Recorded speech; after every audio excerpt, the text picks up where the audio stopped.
Bem-vindos, bem-vindas a mais um episódio do IEPREV Talk, o seu podcast de Direito Previdenciário, comigo, Amanda Faria Mapa, hoje recebendo mais um convidado muito especial, Dr. Marcos Brito. Já te agradeço pela disponibilidade, pela presença aqui. O Dr. Marcos Brito, ele é presidente da Comissão Estadual de Direito Previdenciário da OAB em Minas Gerais, membro da Comissão Especial Federal de Direito Previdenciário da OAB, coordenador da pós-graduação em Advocacia Previdenciária da Faculdade Arnaldo, proprietário do escritório de advocacia Marcos Brito, advogado especializado em direito previdenciário e atua em todo o Brasil. Além disso, claro, palestrante, já assisti diversas palestras, Obrigado. Professor. Muito obrigado pela disponibilidade de estar aqui. Estava já ansiosa por essa entrevista, há muito tempo que a gente está tentando alinhar, né? Deu certo, graças a Deus. Amanda, olá, sou eu quem agradece a oportunidade, é um prazer, uma honra estar aqui no IEPREV, local onde, inclusive, eu fiz uma pós-graduação também, à época coordenada pelo professor Roberto Carvalho e professor João Batista Lázari. E olá a todos os telespectadores, todos os ouvintes que estiverem nos acompanhando, e muito obrigado por essa honra. Eu que agradeço. O programa de podcast, a nossa ideia era inserir, né, o previdenciário, e não só o previdenciário, mas temas ali da atualidade relevantes para os advogados, Certo. estudantes, estagiários, né, Uhum. no dia a dia, né? E eu acho que uma das coisas também muito importantes para quem está ali é a representatividade do OAB. Uhum. E você já tem um tempinho que está trabalhando à frente aí, nos representando. Então, acho que é importante a gente dar um pontapé inicial por isso aí, nos Perfeito. contando, né, como que funciona, né, qual a atuação da comissão. Isso é muito importante. Certo. Eu fui presidente da comissão de gestão 22, 23, 24, reconduzido ao cargo com a gestão 25, 26, 27, mas anteriormente eu também fui vice-presidente de comissão, muita gente não sabe disso. Era uma comissão muito acanhada à época, que era a Comissão de Defesa dos Direitos da Criança, Adolescente, Jovem e Idoso. A época presidida pelo meu amigo e saudoso Stanley Guzmán, infelizmente faleceu na época da pandemia, mas isso lá para os idos de 2009, aproximadamente. Olha, Amanda, é um desafio, não vou dizer que não é. É sim, mas é um desafio gostoso, entendeu? A gente lida com diversas situações no dia a dia, aprende muito, muito mesmo. É redundante, mas tem que ser falado, o network que a gente faz, né? A gente conhece muita gente, às vezes pessoas que a gente conhecia especificamente no caso do direito previdenciário pelos livros, né? Inclusive, estou até escrevendo 2 livros nesse momento. Se Deus quiser, esse ano ainda a gente lança. Enfim, uma coisa que eu falo que, assim, que é muito forte é ambiência. O ambiente que você se encontra dita muito o que você é e como você será, né? E essa vontade de escrever livro me veio por essa ambiência ocupando esse cargo de presidente da Comissão Estadual de Direito Previdenciário e também membro da Comissão Especial Federal presidida pelo Dr. Bruno Batista e doutora Gisele Kravchichin, a quem só tenho elogios a fazer. A OAB é uma instituição que eu não posso reclamar absolutamente nada. A OAB Minas, especificamente, a federal também não, mas lido diretamente como presidente da OAB Minas. O presidente Sérgio Leonardo, agora o presidente Gustavo Chalfun, todos os diretores, doutor Marco Antônio, doutor Sandro, doutor Fabrício, doutora Ângela, sempre nos deram tudo o que a gente precisa para poder desempenhar um bom trabalho. Ninguém pode reclamar disso. Eu costumo dizer até em algumas palestras que eu faço, doutor Fabrício, que era o tesoureiro na gestão 22, 23, 24, continua como tesoureiro na gestão atual, nunca indeferiu absolutamente nada do que eu requeri para ele. Ele até fala assim, mas claro, você não faz pedidos absurdos. Eu falei, a gente tem que ter senso, né, ser mancol e tal. Mas o apoio que eles nos dão, eu lembro que teve uma reunião na sede com o presidente Sérgio Leonardo e com a superintendência da Caixa Econômica Federal para falar sobre questões de alvará eletrônico. E foi no dia do julgamento da revisão da vida toda no STF, do segundo julgamento. Quando o Sérgio me viu, ele olhou para mim, o que você está fazendo aqui? Eu falei, vim para a reunião das 14 horas com a Caixa Econômica. Ele falou, não, eu sei disso, mas por que você não está lá em Brasília representando a OAB no julgamento da revisão da vida toda? Eu falei, presidente, primeiro porque eu sei que não vai ser julgado hoje. Esse negócio vai ser adiado. Mas sendo assim, pode contar que na próxima estarei presente. E assim foi feito. No próximo julgamento, naquele que houve aquele fatídico julgamento daquela outra ADI, que acabou que está nos tirando bastante a esperança da revisão da vida toda, ainda não acabou, né? Eu estava presente lá no STF, representando a OAB, conversando com ministros, conversando com outros advogados, enfim. Nos demanda tempo, muita gente questiona isso. Não, Marcos, eu vejo que você responde sempre o WhatsApp que o pessoal te manda. Eu falo, gente, isso é a obrigação mínima que a gente tem, né? Nos demanda tempo? Demanda tempo. Mas é extremamente gostoso de exercer essa atividade, principalmente quando a gente vê que existem pessoas que reconhecem esse trabalho. Sempre tem os haters, né? Sempre tem aquelas pessoas que nunca nada tá bom para ela. A comissão não faz isso, a comissão não faz nada, a comissão não faz aquilo. Duvida das coisas que a gente anuncia que vai fazer. Aí quando a gente faz, não fala absolutamente nada. Mas essas pessoas, graças a Deus, são uma minoria muito pequena. A maioria dá valor ao trabalho que a gente faz, reconhece o trabalho que a gente faz, nos procura bastante, nos aciona. Eu costumo falar, sempre que é acionado, eu vou atender, entendeu? Dentro da medida que eu puder atender, o que eu não puder eu vou tentar de outra maneira, eu tento outras pessoas, enfim. Não vou deixar ninguém no vácuo, né, como se diz. Mas eu gosto de ser presidente da comissão, isso eu posso falar. E, inclusive, a comissão tem um perfil do Instagram, eu acho que está sempre postando notícias lá, eu acompanho. Qual que é a... @previdenciário OABMG. Perfeito. Todo mundo é obrigatório seguir, porque sempre tem coisas novas ali, e sempre está mostrando também as atividades da comissão. E eu acho que uma das coisas que foi ali um divisor de águas para a advocacia previdenciária foi o trabalho no sentido da implementação do INSS digital, né? Com toda certeza. Tem vários trabalhos, várias frentes de trabalho a comissão, mas eu acho que uma dessas é uma pauta que jamais um advogado conseguiria. Com certeza. Isolado. E, inclusive, o convênio com o INSS, pelo ABMG, vinha sendo renovado a cada 6 meses. Isso estava causando a cada 6 meses instabilidade no sistema. Ficava alguns dias sem conseguir acesso. E em julho de 2024, nós conseguimos uma renovação por 5 anos. Com o INSS. Então, até julho de 2029, até a próxima gestão da OAB, o convênio está em vigor para todos os advogados previdenciaristas fazerem uso e ter acesso diretamente ao INSS. Isso é muito importante. Eu estava até comentando aqui que a doutora Laila, ela veio aqui no podcast e foi incrível a entrevista dela, mas ali no meio da entrevista, mais ou menos, eu comentei do INSS digital, ela, o quê? Não sabia, o que é isso? Porque lá não tem.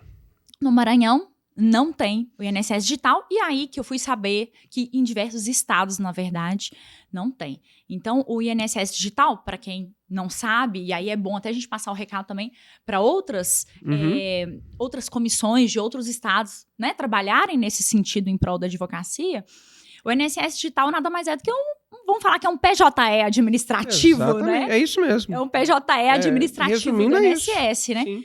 Porque sem o INSS digital, a gente tem que ali consultar INSS, meu INSS por meu INSS de cada cliente, um por um. No INSS digital, não. Você tem um banco painel... de dados ali com tudo que você tem feito. Você tem um painel com tudo ali dentro. Todos os seus requerimentos administrativos. Exato. Inclusive, todas as exigências. Tem um sininho lá. Os concluídos. Tem um alerta. Cópia de processo administrativo, né, no caso. O INSS é uma ferramenta extremamente importante, porém, ela ainda não se encontra da maneira como a gente deseja. Existem algumas inovações que a gente está requerendo junto ao INSS já há muito tempo, como, por exemplo, ter acesso ao banco de dados do cliente, como CNIS, como carta de concessão, laudo SAB, várias outras coisas. Esse é um pleito que a gente faz diretamente pela Comissão Federal. O INSS prometeu que vai fazer isso para a gente sim funcionar como hoje já funciona, por exemplo, os contadores, né? Que através de um certificado digital do cliente, o contador tem acesso a todos os dados da empresa, os documentos e tudo mais. Então, a gente quer ter, mediante autorização do cliente, evidentemente, acesso aos dados do cliente. É até melhor porque o advogado não vai precisar ter a senha GovBR do cliente para acessar uma carta de concessão. Recentemente, lá no escritório, o que aconteceu? Teve um benefício concedido administrativamente para uma cliente, e aí o nosso advogado, o Dr. Rodrigo, acessou o meu INSS da cliente, viu lá a questão do extrato de pagamentos, os valores que iam ser pagos, mandou a conta para ela com o valor dos honorários, os boletos, tudo certinho. E aí, no outro dia, ela ligou para mim, diretamente, questionando que o advogado estaria cobrando um valor além do devido. Estava incorreta a cobrança que o escritório estava fazendo. Aí eu estava até viajando no dia, falei com a senhora, veja bem, pode ter acontecido sim algum equívoco, mas vamos verificar direitinho e tudo mais.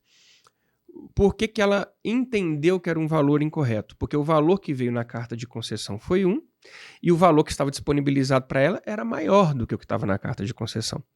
Então, e o Rodrigo passou isso para ela, mas ela não entendeu dessa maneira. Tanto é que ela pagou o boleto certinho, pediu desculpa, inclusive, falou, tá tudo certo, foi absolutamente correto o valor. Mas a gente precisou ter acesso ao meu INSS dela para poder ter acesso a esses valores. Se eu conseguisse ter acesso a esses valores diretamente pelo INSS digital, seria bem mais simplificado para a gente. Além do que, alguns clientes não querem passar sem a Gov, e é plenamente compreensível, porque você tem acesso a diversos outros serviços, né? E também, alguns advogados não gostam de pegar. É o meu caso, quanto mais eu puder evitar pegar, eu evito. Porque se acontece alguma coisa do empréstimo irregular no benefício daquele cliente, alguma coisa assim, poxa, mas o advogado estava com a minha senha, será que o advogado tem alguma coisa a ver com isso?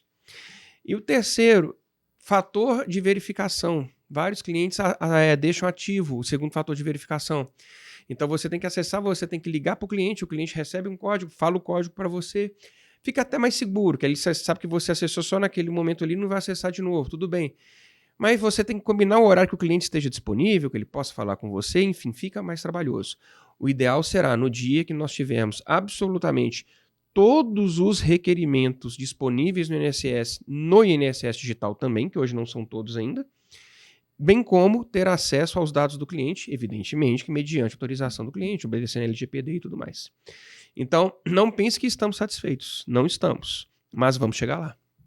Isso foi muito importante você falar, porque, claro, que a gente tem essa representatividade dentro da INSS digital com a autorização do cliente. É necessário, né, apresentar ali uma procuração que lhe dá poderes para fazer requerimentos de benefícios e tudo.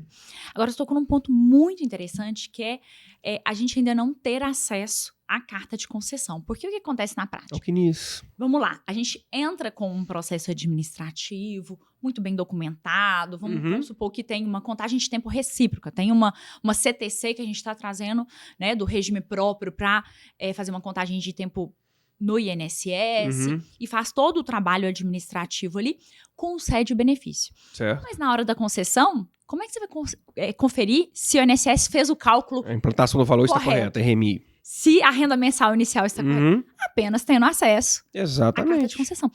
E ao CNIS. E ao CNIS. E o que me incomoda muito é a questão que o INSS, quando ele concede, ou não, o INSS quando vai dar uma decisão, ou ele dá uma decisão errada, indeferindo, ou quando defere com o RMI errada. Então, você já ouviu, você tem quantos anos de advocacia, Amanda? Nossa, 15. Você já ouviu alguma vez o INSS implantar alguma RMI acima do devido? O erro é sempre para baixo. Exatamente, o erro é sempre para baixo. É jogando vejo para tentar colher maduro. Não é? E aí, eu acho que é trabalhando mais ou menos na escala ali, né? Vamos errar tantos benefícios aqui, porque um ou outro que entrar na justiça ainda assim é vantagem, né? Sim, se não me engano, 15% apenas dos requerimentos realizados no INSS são feitos através de advogados. Então, 85% das pessoas... É muito pouco, 15%. Pouco. É muito pouco, só 15%. Nossa. Isso porque aumentou nos últimos anos. Esse dado aí me assustou agora. Porque aumentou nos últimos anos. Até idas ali de 2016, 2017, era 5%. Eu acho que eu não estou exagerando em dizer é obrigatória a presença do advogado para entrar com o No meu entendimento, deveria ser. Deveria ter obrigação legal de você ter um advogado para ingressar. Ah, mas aí a pessoa vai ter que pagar advogado. Gente, para quem não tem condição, tem a Defensoria Pública da União. Estão aí para isso. Numa esfera estadual, tem a Defensoria Pública Estadual. Mas eu acho que também os advogados, de modo geral, que atuam no previdenciário, já são conscientes de que o cliente é um cliente, muitas vezes... Principalmente quem atua no regime geral. É um cliente, na maior parte das vezes, 80 e poucos por cento dos benefícios pagos são de um salário mínimo. São de um salário mínimo. Então, quer dizer, é uma advocacia também que traz uma forma mais facilitada de pagamento na maior parte das vezes. Sem dúvida, só que existem ainda pessoas que questionam, por exemplo, tudo bem, mas aquele cliente ficou muito tempo o requerimento dele, e aí fez isso, fez aquilo, deu um acumulado, vai dar os 30% lá para o advogado, vai dar um valor bem significante, proporcional ao trabalho que ele exerceu. né? Muita gente pensa na questão quanto está pagando e não pelo que está pagando, né? Você tem que analisar as duas coisas. Evidentemente que eu sou contra a cobrança abusiva. Cobro conforme tabela da OAB. Sim. Lembrando que a tabela da OAB é de honorários mínimos. A tabela da OAB não é teto de cobrança, né? Mas o advogado tem que ter ali tato, tem que ter senso, a advogada também, para não cobrar valor abusivo do cliente e tudo mais. Eu, particularmente falando, sou contra, inclusive, o requerimento sem advogado. Acho que deveria ter uma lei obrigando o advogado. E acho que a Defensoria Pública da União nem deveria estar autorizada a realizar tais requerimentos por conta da gente ter condição de cobrar pro bono, né? E por conta que aquele requerimento, caso concedido, vai gerar um patrimônio, vai gerar uma renda para a pessoa. E a Defensoria Pública, tanto estadual quanto da União, via de regra, atua para pessoas que não têm condição de pagar os honorários, né? Sendo que eu costumo falar assim, a gente gera a condição da pessoa nos pagar, né? A pessoa não tem dinheiro hoje, mas eu vou fazer com que ela tenha. Né? Quer dizer, até parafraseando o Átila, ele falou uma frase que para mim é sensacional. Você não está nos pagando 30%. Nós estamos te proporcionando 70%. Exatamente. Porque sem a atuação da advocacia, é isso mesmo. Não teria esse recebimento. Isso mesmo. Mas ainda assim há quem questione. Entendeu?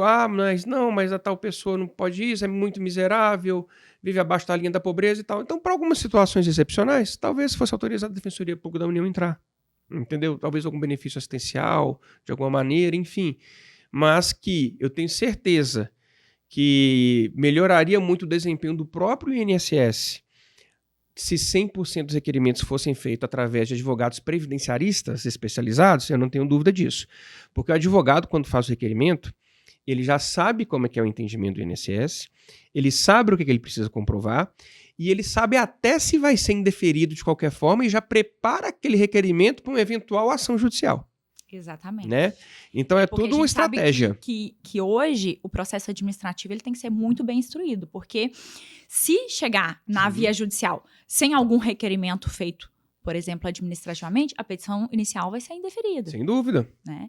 Então, essa atuação da advocacia no administrativo é muito importante. Por isso me chocou muito você me dizer, não sabia desse dado, 15% que apenas 15% dos requerimentos. E o que me preocupa mais ainda é que a gente tem uma infinidade de regras em vigor. A gente tem as regras de antes da reforma, a gente tem as regras de transição, nós temos as regras de depois da reforma, a gente tem as regras progressivas, por exemplo, por pontos que todo ano vai mudando.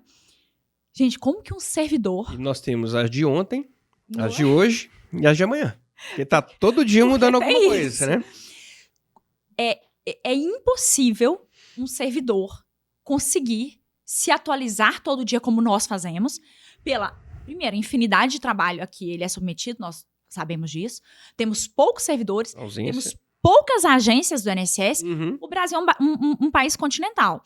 Nós temos poucos mais de 1.200 agências em todo o país. É muito pouco. É pouquíssimo. É muito pouco. Inclusive, foi feito um comparativo entre INSS e Banco do Brasil. A quantidade de clientes que o Banco do Brasil tem e a quantidade de segurados e aposentados e pensionistas e beneficiários que o INSS tem. Para ser na mesma proporção, salvo engano, teria que aumentar 7 vezes o número de servidores do INSS. Olha isso. Para você ter uma ideia. Então, além dessa sobrecarga de trabalho, a gente, claro, sabe que tem uma limitação também de conhecimento, porque não são pessoas que são formadas em direito. Não são bacharéis em direito. Né? Ensino médio agora, né? São técnicos, né? Ensino médio, são técnicos. Alguns até têm tem os analistas, tem a formação. Mas a maioria não. A maioria que faz a análise não tem. Não tem. Né? E eles trabalham numa pressão enorme de meta de números, né? Então. De despacho. E detalhe, o deferimento incorreto, ele responde por ele. O indeferimento incorreto, ele não responde por ele. Então, o que é mais cômodo para o servidor fazer? Não estou criticando o servidor. Na posição dele, provavelmente eu faria a mesma coisa. Mas é muito mais cômodo para o servidor negar um benefício do que conceder um benefício. Né? E aí, a pessoa ali, leiga, que né, não tem um conhecimento, vê aquela negativa do INSS, vai acatar aquilo ali no primeiro momento. Olha, o INSS falou que eu não tenho direito, vou trabalhar mais. Exatamente. É isso que acontece. E aí que entra o papel do advogado. Você deve conhecer o Salomão Bonerges, lá da Bahia. Claro. Ex-servidor do INSS, nosso colega. conversando com ele, falei assim, Salomão, me conta como é que o servidor gosta de receber o requerimento. Entendeu? Aí ele me explicou direitinho. Eu só estava fazendo uma coisa errada, confesso. Que eu estava fazendo lá no escritório a gente sempre faz um resumo do requerimento. Eu sempre falo com o pessoal, não pode ser mais do que meia lauda. Em letra 16, entendeu? Para não ter dificuldade nenhuma, extremamente objetivo. Não tem nada de encaminhamento excelentíssimo servidor, nada disso. Fulano Direto de e tal, reto. não, é isso aqui, tô pedindo isso aqui por causa disso aqui. Preto no branco. Simples assim. O que a gente tem dificuldade de fazer, vamos confessar. Tem. Que o advogado, ele é Entendeu? prolixo por si só. Exatamente, mas isso que eu falo. Inclusive, o Sérgio sempre falou, né, durante a gestão dele 23-24, que a OAB-MG era uma instituição que não era adepta às formalidades. Você chegava na cerimônia de posse do TRF6 e chamava todos os desembargadores pelo primeiro nome, sem nada de doutor, sem nada de excelência, cumprimentando a todos. Ele tem uma memória gigantesca, inclusive. Lembra o nome de todo mundo que você fica até espantado. Só um parênteses. Mas aí eu conversei isso com ele. Ele falou, tá excelente o que você faz. Só muda uma coisa. Eu falei, o quê? Eu tava colocando essa página por último. Ele falou, coloca essa página primeiro de tudo. Você vai chamar mais a atenção do servidor e vai preferir. Eu falei, então maravilha. E passamos a fazer dessa maneira. E sabe uma outra dica que foi até um servidor que me deu? Uhum. Ele falou assim, olha, a primeira página é aquela página do requerimento, que é aquele formulário que vem pronto ali do próprio INSS. Que o sistema gera. Que o sistema gera. Uhum. O próximo documento tem que ser OAB. Sim, que aí ele já vê que você... Entende? Olha como que muda. Porque aí... Ele já sabe que é o advogado que tá ali. Ele já sabe que o advogado que preparou aquele processo administrativo ali. E ele olha diferente. Olha como que faz isso.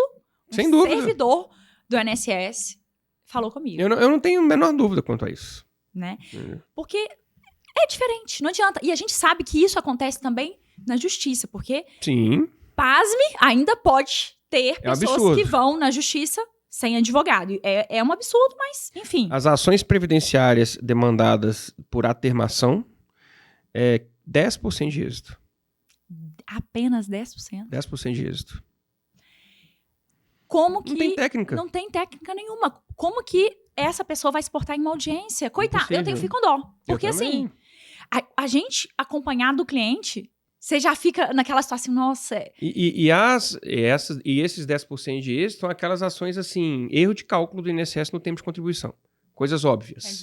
Quer dizer, Se for coisa que demanda uma vírgulazinha ali de interpretação e tudo mais, você pode ter certeza que a demanda vai ser improcedente. E aí a pessoa pensa que se perder, ela contrata o advogado e entra de novo. E não é assim que funciona. Não é assim que funciona. É coisa julgada. Vai ter que fazer um novo requerimento, vai perder aquele tempo todo para trás. E a mesma coisa acontece no processo administrativo. Sim, se você não prepará-lo corretamente... Feito, o primeiro pode atrapalhar todos os outros. Exatamente. Né? Por exemplo, a gente tem um PPP, anexa ele ali, um PPP mal elaborado, mal feito e tal. E aí, o perito médico faz a análise daquele tempo de insalubridade ali. E nega o reconhecimento da insalubridade. Isso vai ser aproveitado? E se você entra com um PPP mal feito?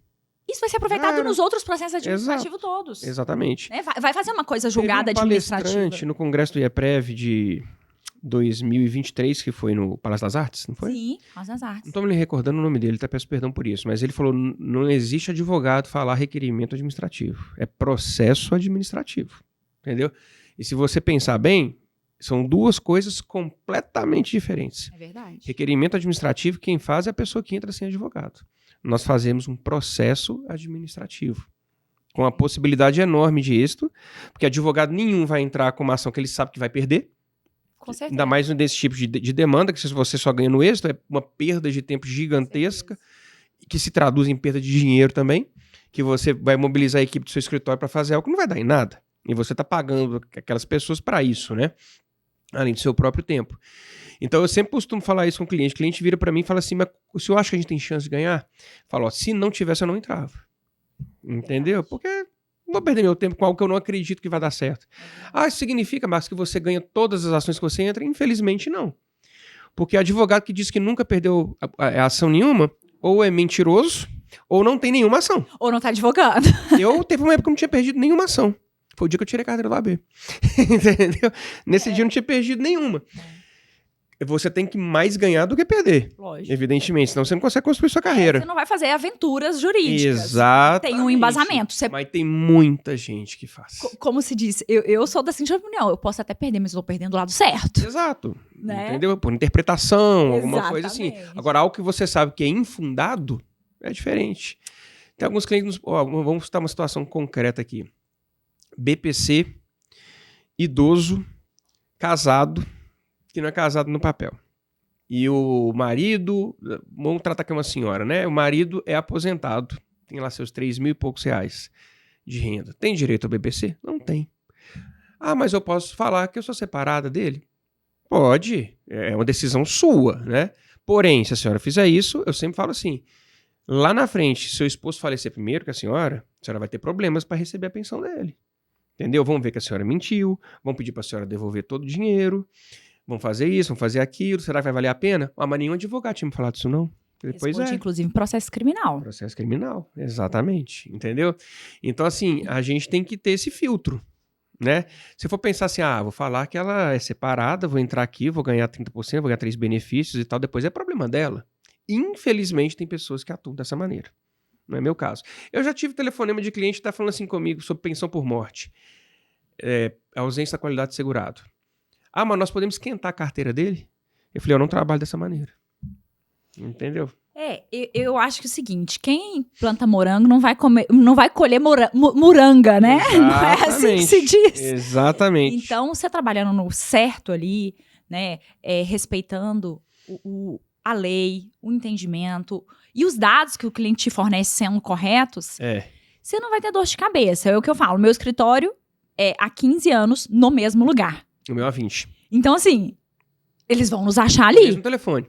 Vão nos achar. Vão nos achar. Entendeu? Então, a gente trabalha Exatamente. com a tranquilidade de que daqui 10, 15, mais 20 anos, você Nós pode vamos tá lá. voltar, que eu vou estar lá. Exatamente. Porque a gente tem acompanhado, inclusive no noticiário recente, fim de 2024, início de 2025, muitas operações da Polícia Federal Fraudes no INSS. com fraudes no INSS absurdas. Sim. E eu tenho percebido que muitas vezes, inclusive agora na região metropolitana de Belo Horizonte aconteceu, com despachantes. Acontece muito. Que são Meu pai foi nomeados vítima aí. disso. É mesmo. Eu não era advogado na época. São nomeados aí despachantes do INSS. Gente, a figura que pode representar o INSS é o advogado previdenciarista. Conta pra nós o que aconteceu nesse caso aí. Do meu pai? Tá. Só uma coisa que eu lembrei aqui antes, Samanta, que você falou que saber não entrar com a ação aventureira, né, e tal. Você tem que ter conhecimento e sabedoria, que são duas coisas diferentes, né? O advogado, quando faz uma ação temerária, pode ter conhecimento, mas tem que ter sabedoria do que vai acontecer lá na frente. Aí eu ouvi esse dia num outro podcast que eu achei muito interessante. Conhecimento é saber que tomate é fruta. Sabedoria é não colocar tomate na salada de fruta, né? Então você tem que saber separar as coisas, né? Muito bom. Agora, só uma notícia boa com relação a essa questão dos despachantes. Em 2024, o Conselho Federal da OAB aprovou uma norma que institui que a assessoria previdenciária é atividade exclusiva da advocacia, né? Uma norma interna da OAB. Porém, o Sérgio Leonardo, que foi eleito com essa gestão como conselheiro federal, já conversei com ele, nosso ex-presidente, ele vai defender junto ao Conselho a apresentação de uma proposta de lei no Congresso para que, por força de lei federal, a assessoria previdenciária seja atividade exclusiva da advocacia. Isso é maravilhoso. Se Deus quiser, vai dar certo. Ou seja, não é uma obrigatoriedade da pessoa fazer o requerimento através de advogado. Mas se ela for se fazer representar por terceiro, esse terceiro exclusivamente terá de ser um advogado. Então isso vai acabar com muitas dessas assessorias aí que trabalham prometendo mundos e fundos, cobram antecipadamente, né? E depois dá no que dá. Com relação à fraude que meu pai caiu, eu não era nem estudante de direito na época. Meu pai morava no Rio de Janeiro, eu morava em Belo Horizonte. Eu nem sabia que isso aconteceu, eu vim saber só depois. E ele contratou um despachante, na época, que o aposentou. E aí ele ficou todo satisfeito que ele devia ter uma renda lá de 3, 4 salários mínimos naquela época. Durou uns 6 meses essa aposentadoria dele, quando ele recebeu a notificação da Polícia Federal. O despachante forjou alguns tempos de contribuição dele. E tudo foi apurado lá, graças a Deus foi mostrado que ele era terceiro de boa fé, no caso, não teve envolvimento dele. Não sei o que aconteceu com o despachante. Só sei que eu só fui saber disso quando eu já era advogado, com meu pai já devidamente aposentado de fato, o benefício correto. Eis que o INSS começa a descontar 30% do benefício dele. Sabe-se lá por quê. Aposentadoria recebida. Mas essa aposentadoria recebida indevidamente já tinha uns 15 anos que ele tinha recebido. Aí, o meu filho é advogado previdenciarista, vai resolver isso aqui pra mim, né? Vamos mesmo, bora. Fui verificar.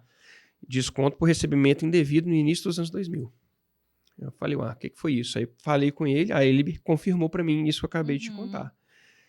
Aí, porém, ele não foi notificado de absolutamente nada. Ele não foi ouvido a respeito disso. Como que eu resolvi a situação? Com mandato de segurança. Ingressei com mandato de segurança, mostrei ao juiz que era um direito líquido, certo e exigível do meu pai receber o benefício dele na integralidade, uma vez que não lhe foi oferecido o devido processo legal, direito de defesa, para afirmar que ele era terceiro de boa-fé naquela situação e que já havia decorrido o prazo decadencial para que o INSS cobrasse aquele valor. Por quê? Porque ele foi terceiro de boa-fé. Se ele fosse terceiro de má-fé, aí não haveria prazo decadencial. E tinha decisão da Justiça Estadual do Rio de Janeiro, da Vara Criminal, nesse sentido, declarando que meu pai recebeu de boa-fé aqueles valores, que inclusive pagou ao despachante os comprovantes lá no processo e tudo mais. Então não tinha por onde o INSS cobrar esse valor dele.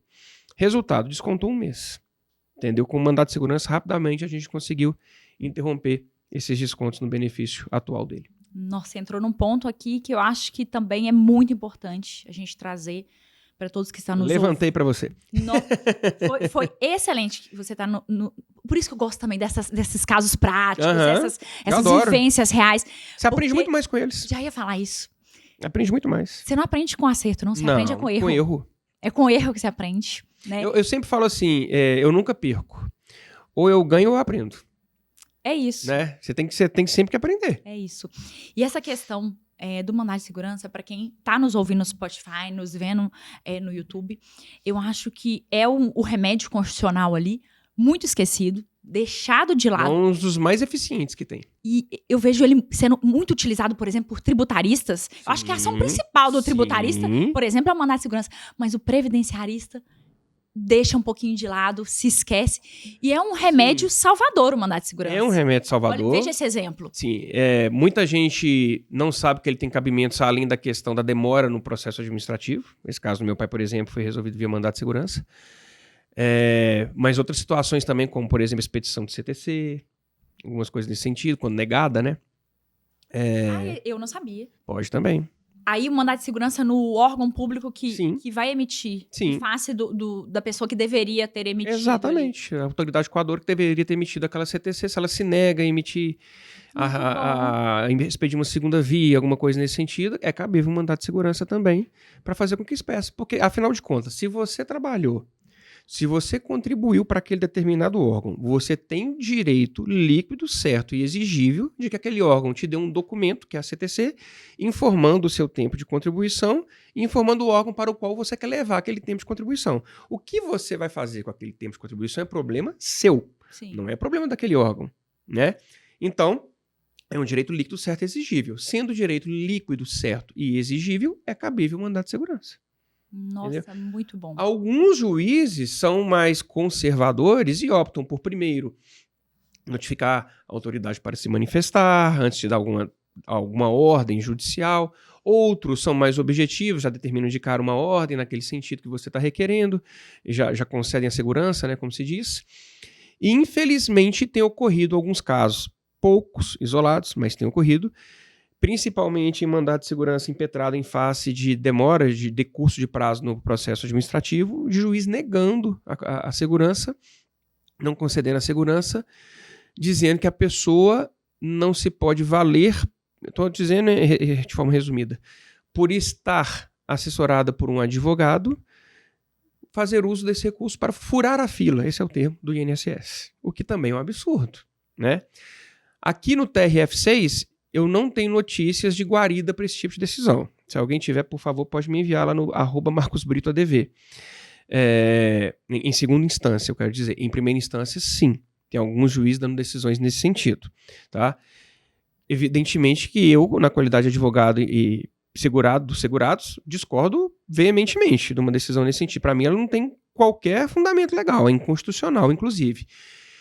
O INSS está muito apertado, o INSS está com pouco servidor, tem que esperar um pouco mais. Nós já estamos esperando mais.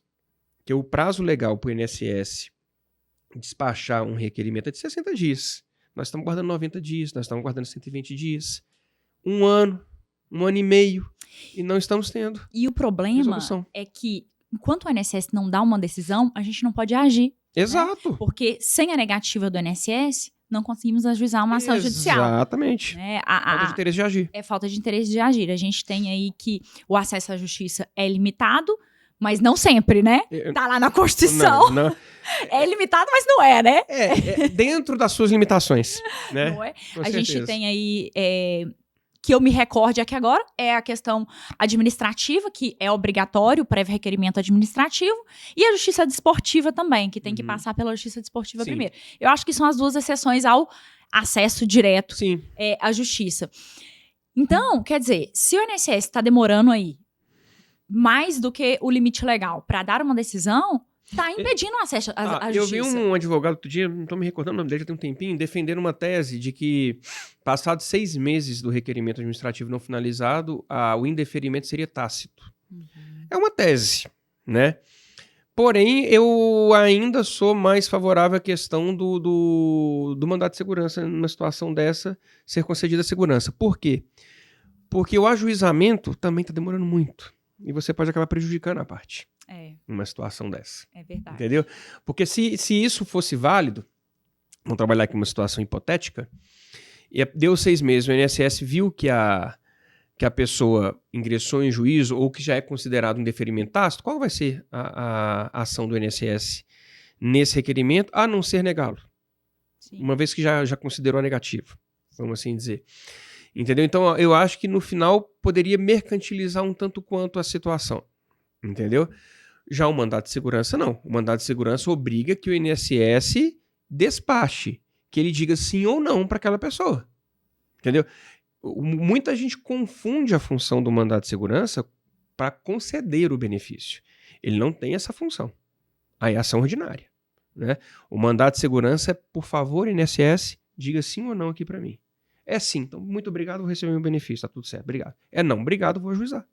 Simples assim. E o que eu tenho visto, pelo menos assim, na minha experiência, quero ouvir como que tá funcionando lá no seu escritório. Todas as vezes que eu entrei com o mandado de segurança, e aí contra o gerente executivo da agência no qual estava ali o processo administrativo, pedindo que fosse dada uma decisão, justamente pelo descumprimento do prazo aí para decisão, a pessoa já estava aguardando há muito tempo, o sim ou não. Sempre que eu entro com o mandado de segurança, todas as vezes, 100% das vezes, foi primeiro intimado, citado, na verdade, o gerente da agência para dar uma resposta, se manifestar. E aí sempre a resposta administrativa. No sentido... E aí o mandado de segurança, ele perde seu objeto. Então, o gerente, 100% das vezes, ele nem chegou a responder a ação judicial, mas ele deu a resposta administrativa, que pra mim era o que eu precisava. 95% dos mandatos de segurança que a gente entra... Aconteceu isso? Acontece do juiz mandar cientificar a autoridade coatora primeiro. Sim. 5% ou menos que isso até, o juiz já concede a segurança de cara, mediante as provas nos autos. Que pra mim é a atitude mais correta. Mas inclusive. Tem acontecido isso do resultado administrativo sair antes do mandado de segurança? Sempre. Então, quer dizer, você resolve, o mandado de segurança já é uma medida rápida. Mas como você tem a resposta administrativa, é mais rápido ainda. Exatamente. Porque o servidor que recebe aquilo lá, porque, na prática, não é o gerente executivo que vai receber aquilo lá, né? Ele já sabe que estão em cima dele ali, ele vai querer resolver aquilo logo.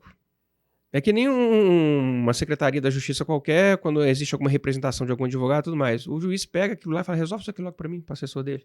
Ele quer acabar com aquilo. Ele não quer... Como se diz, tira o pé da minha janta. Exatamente, entendeu? Ele não vai querer ficar protelando. Raríssimas exceções, pra te falar bem a verdade. Mas que eu me lembro que agora... Todas as situações do juiz intimar a autoridade coadora para se manifestar... Não é? Eu também tô pensando nisso aqui. Não que é concedido, é despachado. Sim, é despachado, é dada a decisão. Dada a decisão. Dada a decisão. E aí... Destrancado, né? Exatamente, exatamente. Um outro caso que eu tô me lembrando aqui de utilização do mandado de segurança também, e eu acho que vem muito a calhar nesse momento, porque a gente teve o anúncio aí de um pente fino nas aposentadorias por invalidez e aposentadorias por incapacidade permanente. Foi anunciado que mais de 800 mil desses benefícios serão revistos.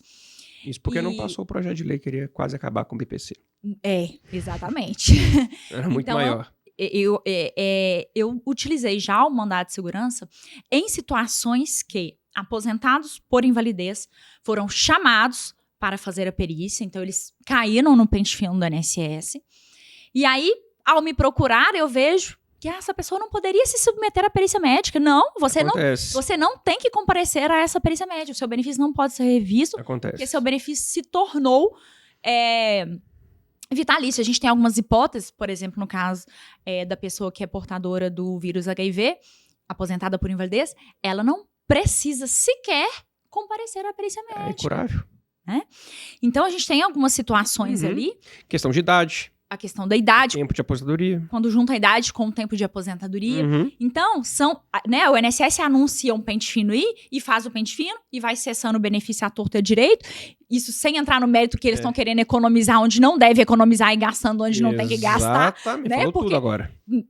A questão é essa, é tirar de quem tá ganhando pouco e quem tá ganhando muito, ninguém tá falando nada. E o maior imposto que recai sobre essas pessoas, só fazendo um parênteses aqui, é a inflação. Né? Ninguém pensa nisso. Né? O maior imposto que recai sobre essas pessoas é a inflação. O preço de tudo subiu. Né?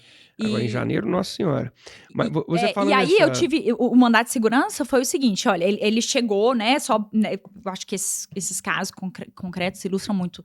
Esse cliente chegou lá com um chamado que chegou em casa para o pente fino e pedindo a ele para marcar a perícia e comparecer à perícia. Falei, olha, você não tem que fazer essa perícia, o seu benefício tornou-se vitalício. Entramos com o mandado de segurança, porque senão o benefício, se ele não comparecer à perícia médica, o benefício é automaticamente suspenso. Sim.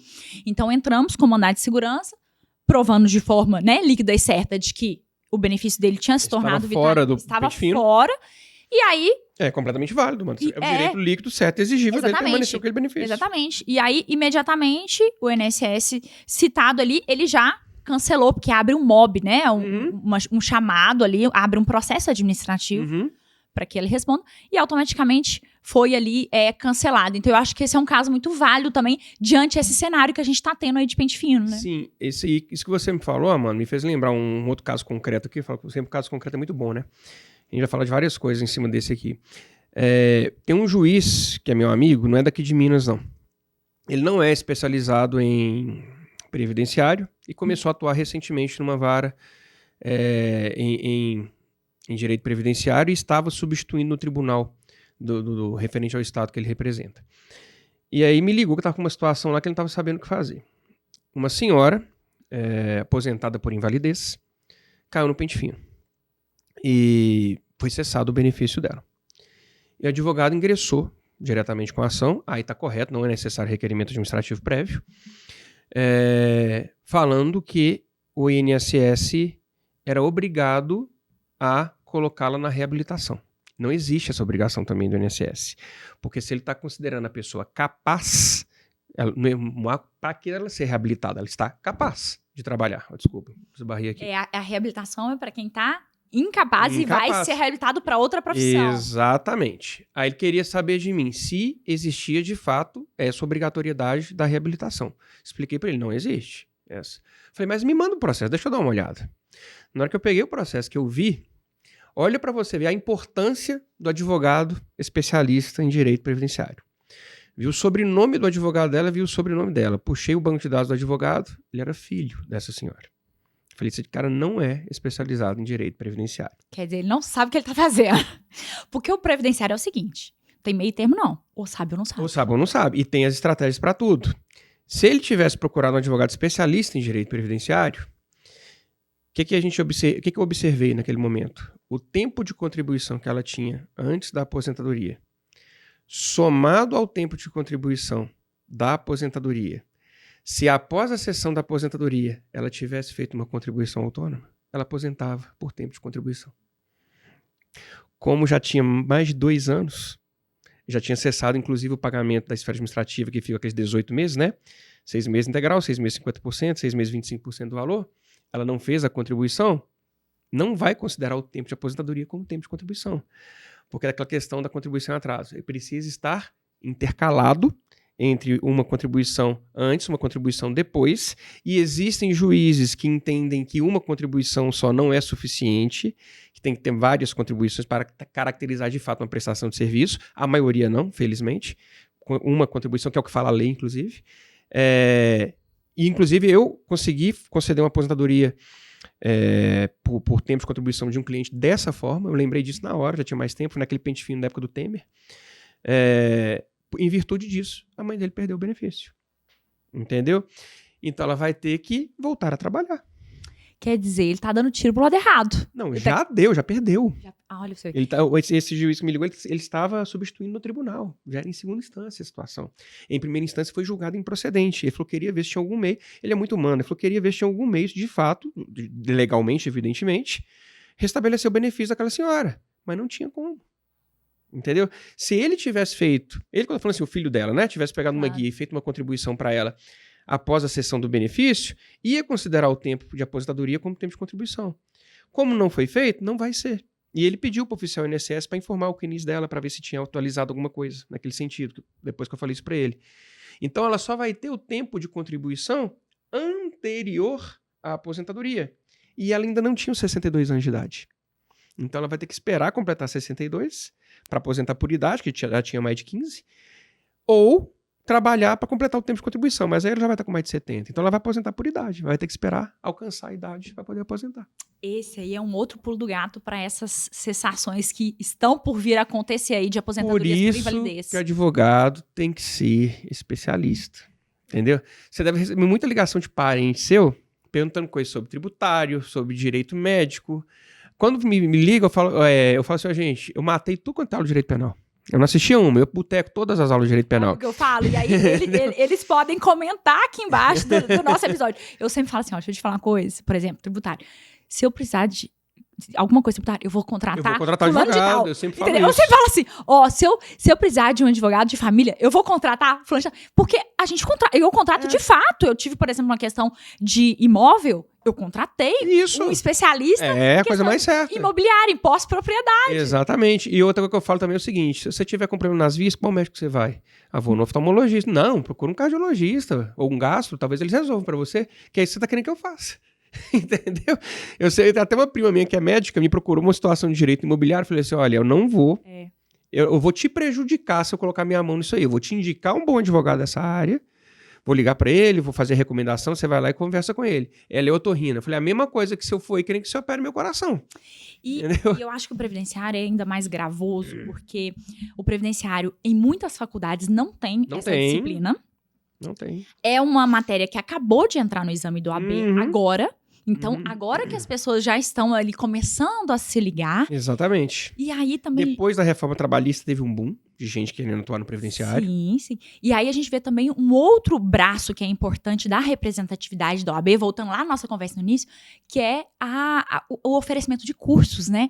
De atualizações. Porque eu percebo isso também, que sempre está sendo ofertado esses workshops, seminários, que são eventos que a gente vê a presença massiva dos previdenciaristas sempre se atualizando. E já vou anunciar aqui, nós teremos vários cursos esse ano de 2025, tá? Já estamos planejando esses cursos. Alguns focados 100% no direito previdenciário, outros nem tanto, mas que eu vou promover pela comissão que ajuda a advocacia previdenciária. Por exemplo, o primeiro curso que eu tenho vontade de fazer esse ano é o curso de inteligência artificial aplicada no escritório de advocacia previdenciarista. Entendeu? Com o professor Túlio, não sei se você o conhece, lá de São Paulo. Foi uma fera na IA. É advogado também, formado em TI, uma fera na IA. Então, eu pretendo trazê-lo para as pessoas assistirem esse curso lá no plenário da OAB, com o notebook na mesa, e sabendo criar ali o seu clone no chat GPT e tudo mais, para ter seu estagiário ali dentro do chat GPT, ter seu advogado ali dentro, porque é uma ferramenta maravilhosa. E vamos trazer vários outros cursos capacitantes aí para a classe também. Isso é muito legal, porque o previdenciarista, a gente percebe que está sempre se atualizando. Todo dia é uma nova portaria, é uma nova normativa do INSS. Todo dia uma medida provisória também, né? Que às vezes perde a validade daqui a pouco. Também. não é convertida em lei. Exato. Então, a gente está sempre se atualizando. Então, isso é importante também, a presença do previdenciarista. Muito.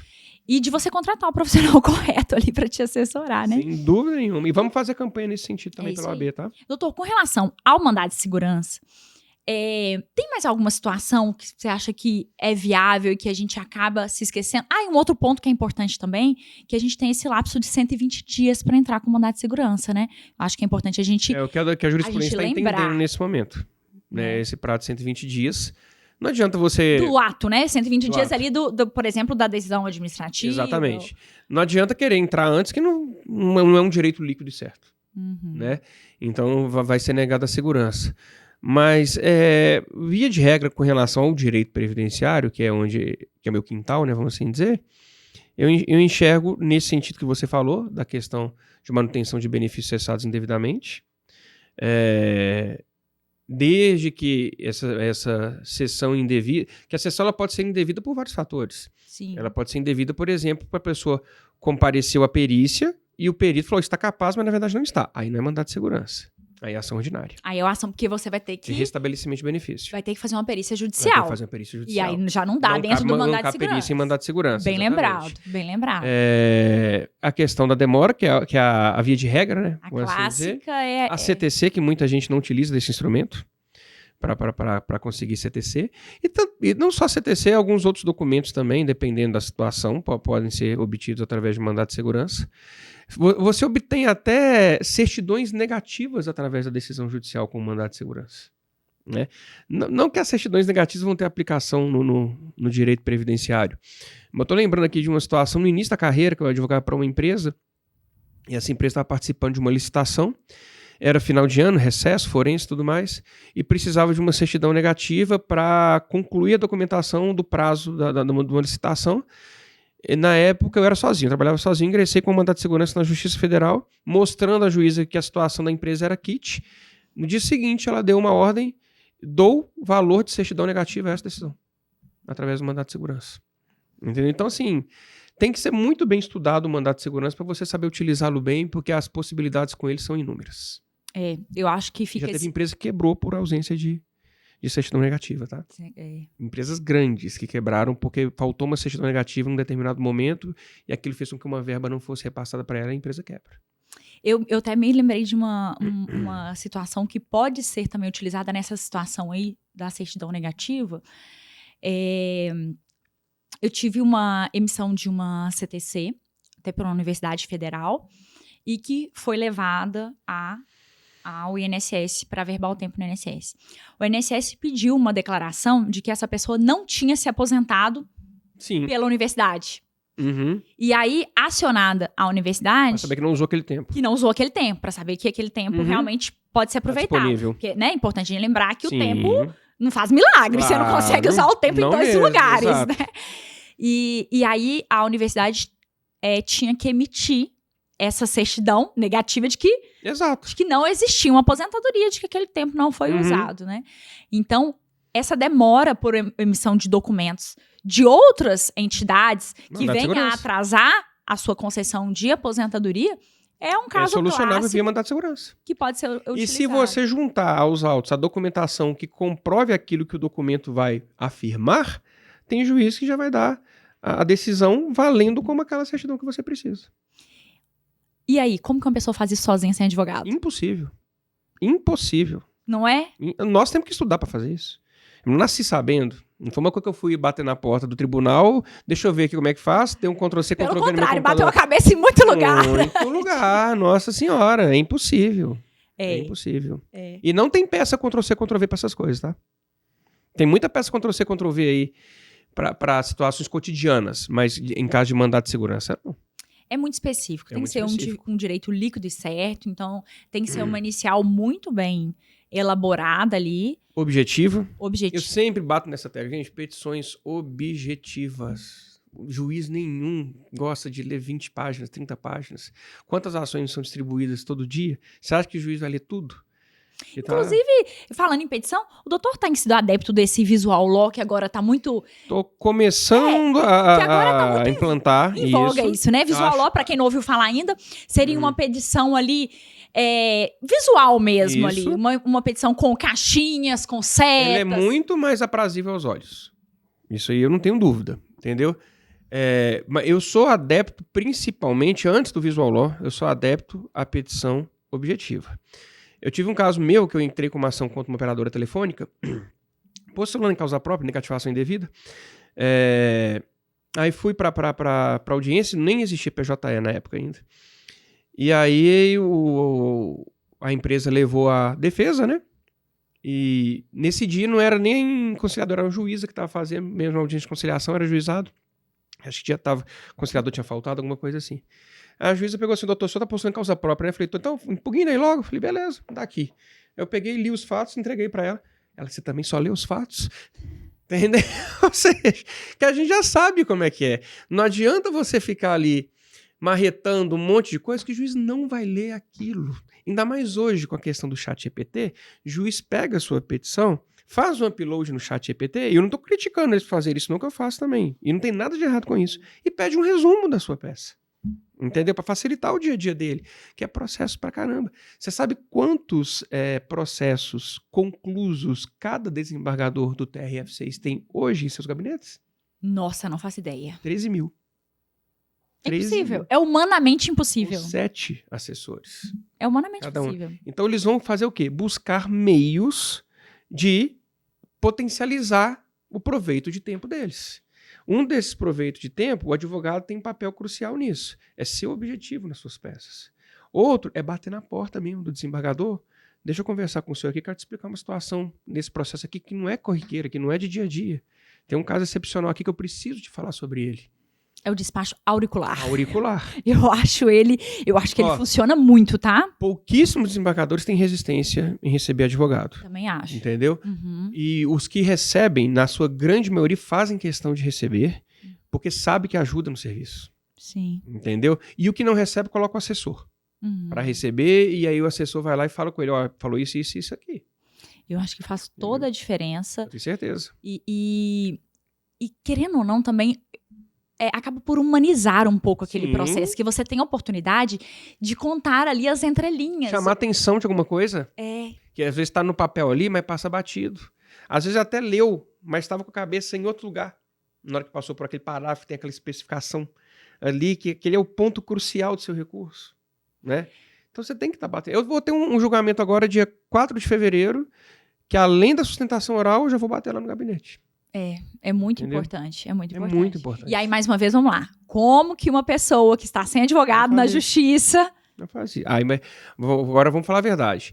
O desembargador recebe o advogado. Vai receber a parte? Não vai.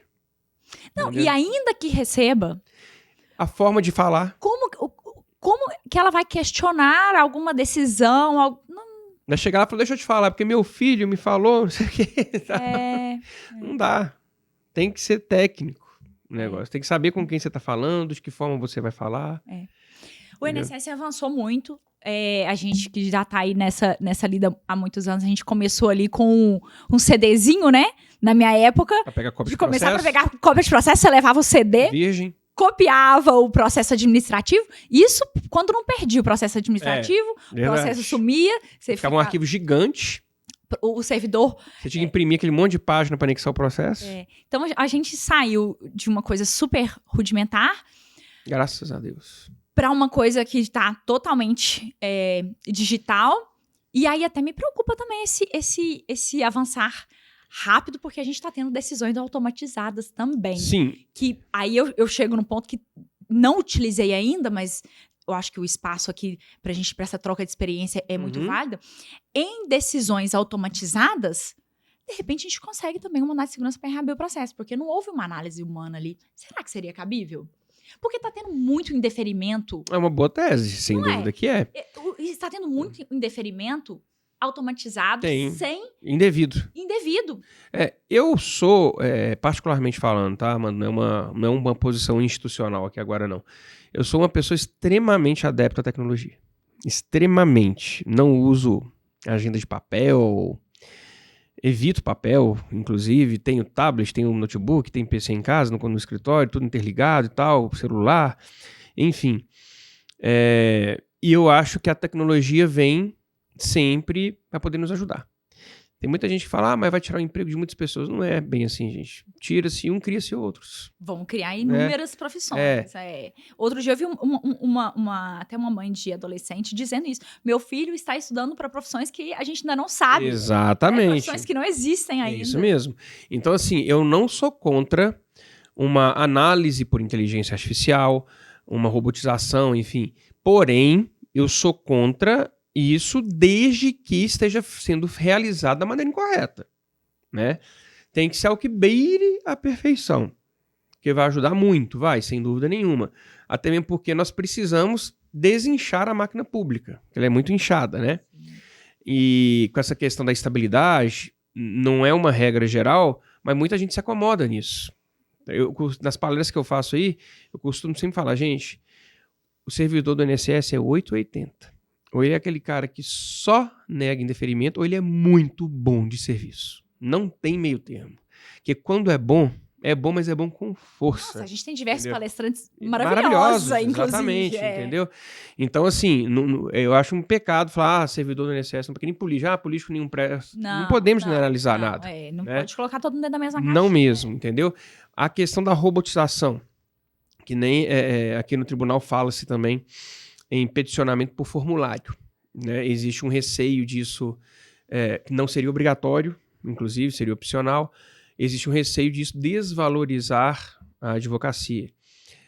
Eu falo, gente, o peticionamento por formulário não é você digitar no campo lá o nome da pessoa e clicar nos pedidos e calcular automaticamente o valor da causa e marcar o que você quer. Não, você vai ter um quadrante lá dentro para você falar o que você quiser e tudo mais. Por que eu, Marcos, sou favorável? Porque eu acho que isso vai automatizar muito os processos, entendeu? No TRF4 já funciona o EPROC com a tramitação ágil, não sei se você já ouviu falar. Não, que legal. Lá, por exemplo, você distribui uma ação de benefício por incapacidade, na hora já é gerado data, hora e local da perícia. Você não depende de despacho. Isso acontecia antes da gente ter o EPROC no TRF, né? Trabalho. E era ótimo antes isso. Do PJE. Antes do PJE. Antes do PJE. Era na distribuição. Na distribuição, exatamente. Isso. Agora vai ser pelo EPROC no mesmo segundo. Isso é maravilhoso. Isso é maravilhoso. Então, como que é achado uma robotização dessa? Esses dias teve um benefício concedido na via judicial também no escritório, em dezembro, antes do recesso. Foi publicada a sentença no dia 12. No dia 13, o benefício estava implantado. Pra você ter ideia. Graças a quê? Graças ao Previjude, que vai trabalhar a integração com o EPROC, já começou a trabalhar, e o juiz, dando a sentença, já lança os dados do benefício, o benefício é automaticamente implantado. Agora, no início de janeiro, a minha cliente recebeu, para minha surpresa, porque eu não esperava isso. Quando teve a sentença, que eu liguei para ela para contar, já no dia 12, falei, aguarda, não conte com esse dinheiro para tão cedo. É assim que a gente fala lá no escritório. Uma hora nós vamos te ligar e falar seu benefício implantado. O dela foi no mês seguinte. Maravilhoso. Entendeu? Então, isso vai vir a ser uma realidade dentro em breve, quando o EPROC tiver em seu 100% de capacidade explorada, né? Mas voltando ao assunto da robotização do INSS, eu não sou contra, desde que seja feito da forma correta, entendeu? Porque venhamos e convenhamos, existem requerimentos e requerimentos. Você tem do mais simples ao mais complexo.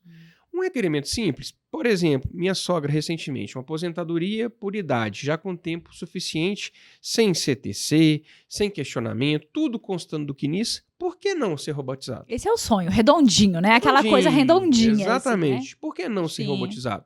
Entendeu? Agora, um requerimento de uma aposentadoria especial que demanda uma análise de PPP, sem o qual não vai obter o tempo suficiente para se aposentar. Neste momento, eu acredito que a inteligência artificial não consiga fazer essa análise. Porque você tem que ver aquela questão do EPI, do tipo de fator que a pessoa estava exposta, o tempo de contribuição, qual que é o percentual que vai aumentar no tempo de contribuição dela, a influência disso na RMI, tem diversos outros fatores. Então, hoje, janeiro de 2025, eu sou a favor, sim, da robotização no INSS para casos simplificados, casos mais redondinhos, como você falou, mais objetivos. E sou contra para situações excepcionais, situações complexas. Penso até, já falei isso uma outra vez, que poderia ser o caso de você habilitar desejo uma análise robótica ou não desejo uma análise robótica. Essa ideia é boa. Porque aí você mesmo faz aquele crivo ali na hora se é uma coisa simples ou não. Entendeu? Sabendo que se for uma análise robótica, provavelmente você vai ter a resposta talvez até no mesmo dia. Provavelmente no dia seguinte. Mas se for uma situação simples, que nem essa da minha sogra. Essa da minha sogra demorou 90 dias para acontecer a concessão. Então, quando eu fui entrar com o requerimento para ela, eu entrei no dia do aniversário dela. Eu falei, reza para cair pro robô, porque eu não tenho como definir isso. Que se cair amanhã você tá aposentada. E aí, Marcos, caiu? Eu falei, caiu não, agora tem que esperar. Eu poderia ter ido pro robô. Seria muito simples de resolver. E estamos de acordo que, se por acaso, então, o robô dá uma negativa sem análise, Sim, podemos impetrar um mandado de segurança. Sim, que volte para análise humana. Exatamente. Encontramos mais uma aplicação aí. Mais uma aplicação, mandado de segurança. Já vou levar para minha rotina lá do escritório. É um direito líquido certo exigindo da pessoa que o benefício dela seja analisado da forma correta. Não foi analisado. Ainda que venha a ser indeferido. Não é pedindo deferimento. Não. É para reabrir. Fundamentar porque daquela negativa toda corretinha ali e tudo mais. Concordo. Não é? Concordo. Ai, que delícia conversarmos, trocarmos ideias, Igualmente. Evoluirmos juntos, Obrigado. tá? Mas temos que caminhar para o final. Sim, vamos lá, mano. Tudo que é bom acaba. Não é? Mas não vai faltar oportunidade de mais encontros, não. Tenho certeza disso. Obrigado.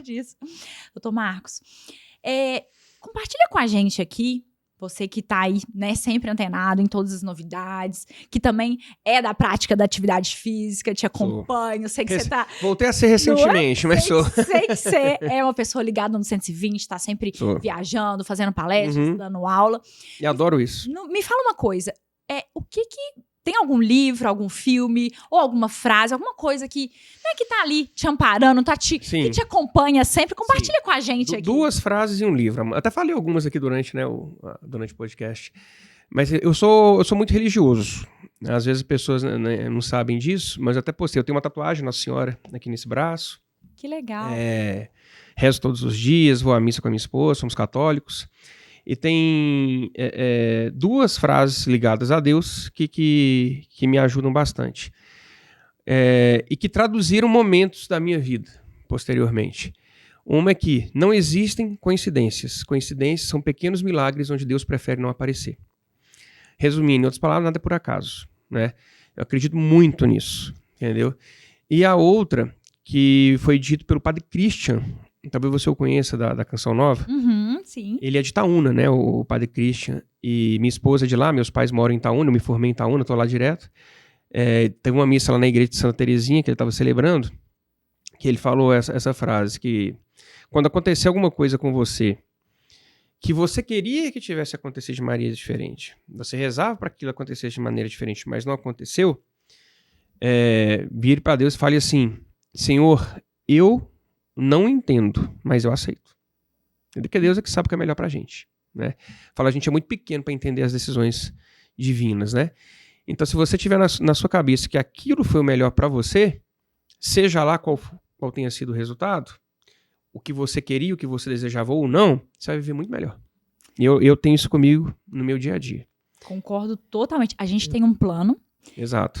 E muitas vezes Deus tem outro. Exato. Só que os planos de Deus são sempre os melhores. Maiores e melhores que o nosso. Exatamente, não tenho dúvida disso. Tenho dúvida. Eu acho que é tão bom que o nosso plano é pequeno porque a gente não tem nem a capacidade de planejar tão bem quanto Deus. Então, assim, vamos deixar nas mãos dele. Exatamente. Nós somos muito pequenos, né? Ele que tem toda a sabedoria, toda a grandiosidade.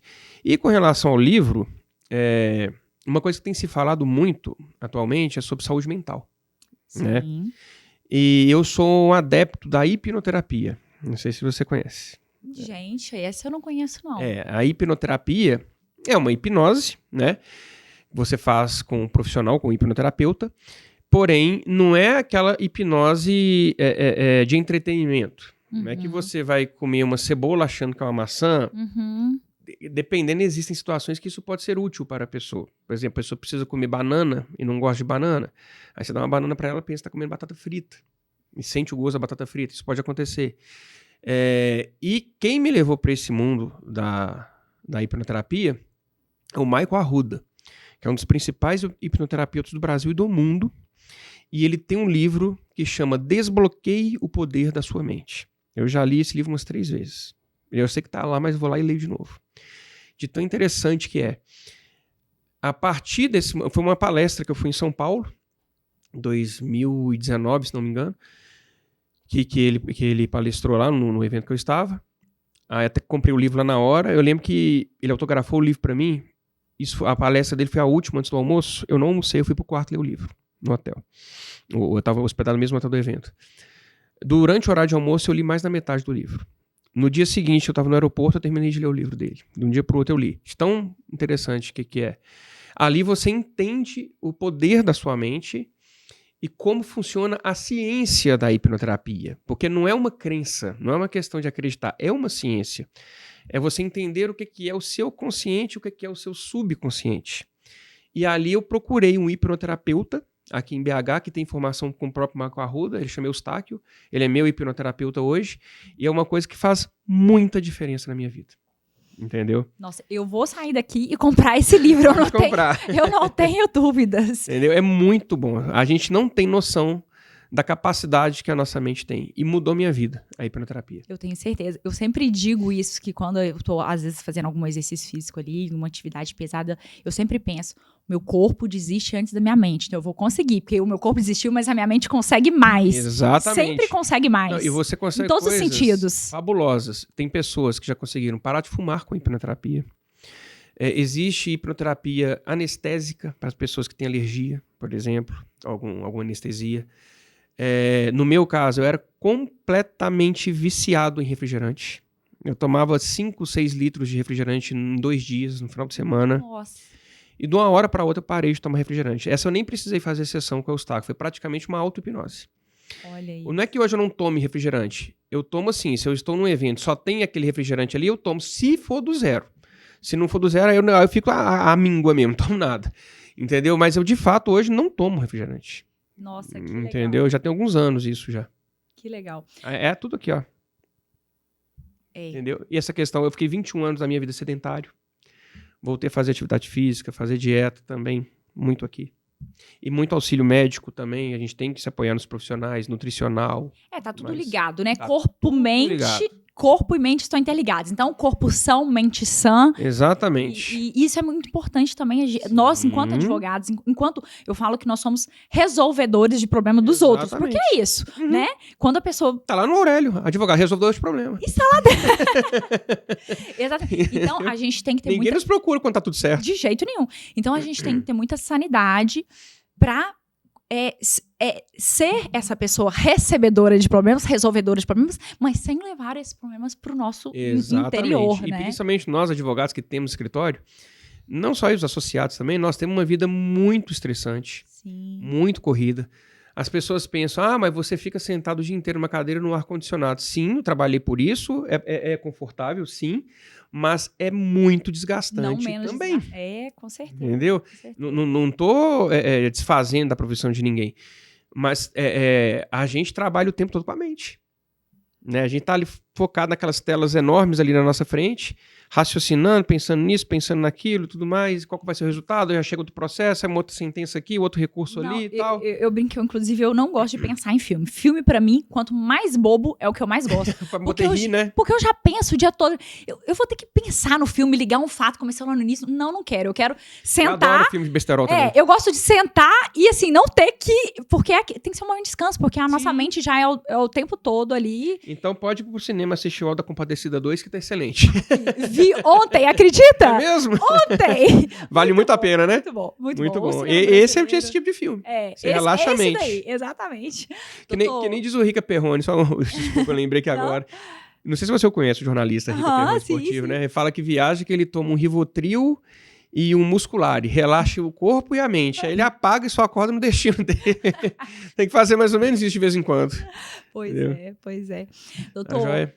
Muito obrigada. Eu que agradeço. Sua presença, sua fala, Obrigado. sua experiência enriqueceu muito nosso podcast. Fiquei muito feliz de recebê-lo aqui. Sou eu que estou feliz. Tenho certeza que ficou um episódio imperdível, né, para todo mundo que atua aí na Feliz área. com isso. E com tantos ensinamentos, não só no previdenciário, como ensinamentos para a vida também. Eu acho que É a parte que eu mais gosto de falar. Nossa, foi muito bom compartilhar essa manhã com você. Deixa pro pessoal aí, onde o pessoal te acha nas redes, pra todo mundo já te seguir. No Instagram, @MarcosBritoADV, o Brito com 2 T's e o Marcos com O. No Facebook também, no TikTok também, no Twitter também. E na internet, meu site marcosbritoadv.com.br. Brito com 2 T's, Marcos com O. Ótimo, muito Joia. obrigada pela Amanda. Disponibilidade. Muito obrigado. Essa partilha. Muito obrigado a você, muito obrigado ao IEPREV, ao Dr. Roberto, por esse privilégio de poder fazer parte aqui desse podcast. Hoje também faltou no currículo, que foi depois que eu te enviei coordenador de eventos do IEPREV. É mesmo? Também estamos juntos. estamos Ai, juntos. a gente acabou de esquecer, né? Uma honra. É isso aí. Tá? E estamos aí à disposição também do IEPREV, da OAB, dos nossos colegas advogados. Meu direct é público, meu telefone é público. Se você entrar lá no cadastro da OAB, que tem lá o inscrição, né? O telefone que vai estar lá é exatamente o número que está aqui. Tá? E ele responde mesmo, tá, respondo, gente? Imediatamente. Às vezes demora um pouquinho, Não, que às vezes não, chega muito, mas responde. É rapidinho. Não deixa eu responder, não. Rapidinho. Isso aí é obrigação nossa. Tanto o presidente Sérgio Leonato quanto o Gustavo Chalfun frisavam sempre muito isso. A gente nunca vai deixar de dar retorno. Isso é importante. É joia? Isso é importante. Muito obrigada. Eu que agradeço. Pessoal, finalizamos mais um episódio do IEPREV Talk, o seu podcast de Direito Previdenciário. Lembre de nos seguir nas redes, no Instagram, @IEPREV, @IEPREVCalc, que é o nosso simulador de cálculos IEPREV, que é impossível advogar sem ele, inclusive na seara administrativa. Me siga também lá nas redes sociais, Amanda Faria Mapa. Toda semana um novo entrevistado, um novo tema, trazendo para o seu dia a dia tudo de mais importante no direito previdenciário e na vida também. Até o próximo episódio. Até lá!